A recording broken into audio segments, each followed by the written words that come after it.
So hello guys, this is Edgaras from SpokenLithuanian.com. Today we have a new lesson that is imperative, or do it, right? It's a way to order people to do something. Well, it's not necessarily, in an angry manner, but yeah, this is how we say people to do something, or invite them to do something. Okay, so let's look at how we do that in Lithuanian language, because I would say that relatively to anything else, it's rather simple.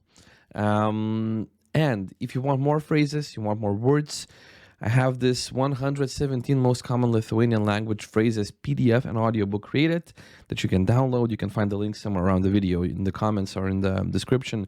So press on it, download it, and I'm absolutely sure that you will use it and it will be useful to you. Okay, so let's look at the imperative. Okay, so first of all, let's look at one of the most basic verbs, right? To be, right?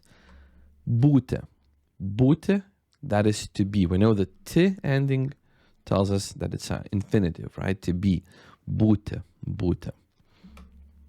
Now, if I wanted to just say be, you see what we do in English language, we just take away the to part, and now we have the infinitive.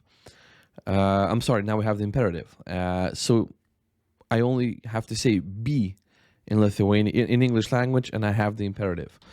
Now in Lithuanian, we have a couple of endings that we add. Now remember, the ending for infinitive is t, būti in this case, right? So we have to remove the t, just as we remove the to word in English language, we remove the t ending, okay? And we add k. We add k if we have if we want to say it in a personal manner, for somebody that we know very well, someone in a very informal setting, probably somebody who is our friend or relative. We can say just book. But if it's somebody we don't know, as you remember, we address them in a plural form, right? Like a formal version, and we say būkite. Kita, this ending kita, būkite. And a version of imperative is when you add yourself into the mix. In English language, we use let's usually. Let's be, right? Or let's go. This is the ending kime, būkime.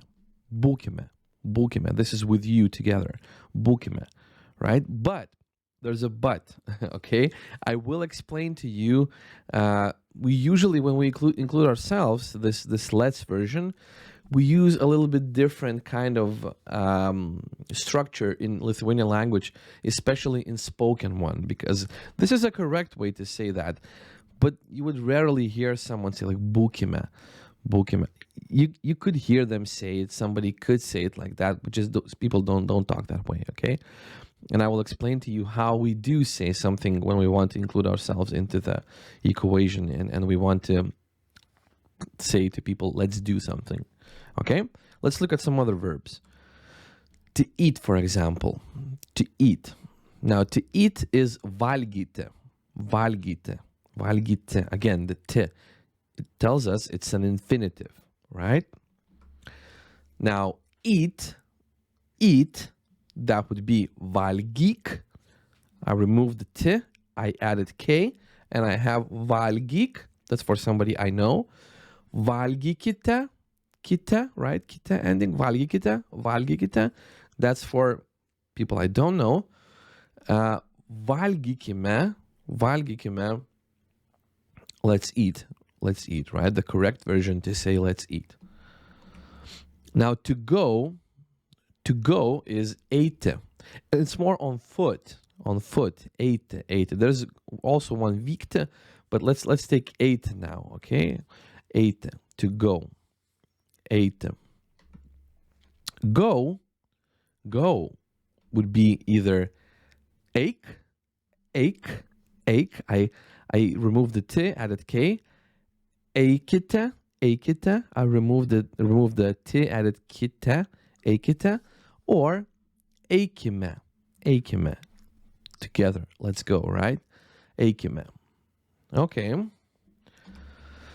Now, on to the correct, well, not correct, but most common way of saying something like that in the Lithuanian language, okay? Let's say I go and we go. Now, I go is aš einu. Aš einu, the ending u, right? Einu, u, einu. It's not you, it's u, einu. Now, we go is mes einame. Mes einame. Einame. It's in the present tense, the ame ending, einame. Einame. This ending gives away to us that it's a present tense. We either we go regularly, that would be one version, or we're going now. We have two different ways of saying that in English. We have present simple for routine actions and present continuous for actions happening at this moment. But in Lithuanian, we're using the same present tense. So this mes einame, it can both be at this moment and like routinely, okay? But still, this is present tense. Mes einame. Aš einu, mes einame. Aš einu, mes einame.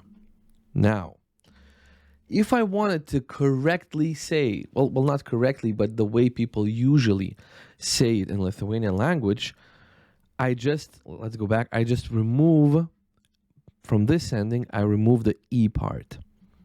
And I just say, einam.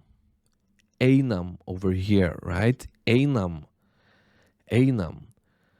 That means we're going, let's go. We're going, right? Yeah, we're going, man, let's go. Like, you add this a little bit of an urgency to it, okay? So let's go, either can be eikime, that's the correct version.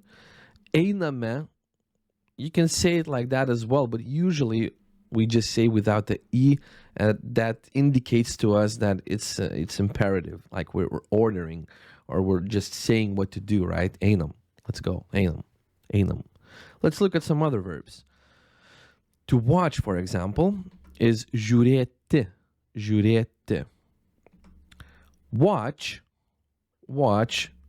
žiūrėk, the K, right, for somebody I know, or žiūrėkite, kite, for somebody I don't know, right? Or if I'm addressing a plural, multiple people, right? Okay? Watch, žiūrėk, žiūrėkite. Now, I watch and we watch. Aš žiūriu, mes žiūrime, žiūrime, right? Well, we have this me ending, right? Aš žiūriu, or žiūriu. Sometimes we say it like this. Sometimes we say it a different way. It depends on how people talk. Don't worry about stresses too much in the beginning, okay? Mes žiūrime, žiūrime, žiūrime, mes žiūrime, okay? So how would you say let's watch? Let's watch. How would you say that? Žiūrėkime, if it's the correct version, or žiūrim, žiūrim, žiūrim. We're watching. Come on, let's watch. Žiūrim. Žiūrėkime or žiūrim. Žiūrim. So this is it. This is the way you use imperative in Lithuanian language. In the future, I will try to add some more, sentences to try to use it in various situations. But yeah, this is the simple way. You just have to remember those endings, okay? Because in Lithuanian language, I think if you've seen some of the previous lessons, or if you tried to learn Lithuanian language, I think you noticed that it's all about the endings in Lithuanian language. Just if you know the correct endings and you know how to use them, that's it. You can use Lithuanian language. You can speak it properly, okay? So thank you for watching this lesson. I hope it was useful. I hope it was interesting. Thank you for learning Lithuanian language with me, my home language, my native language, the language I speak every day. I'm really, really glad that you're trying to learn it, you're trying to understand it, and yeah, I will see you in the next lessons. Bye.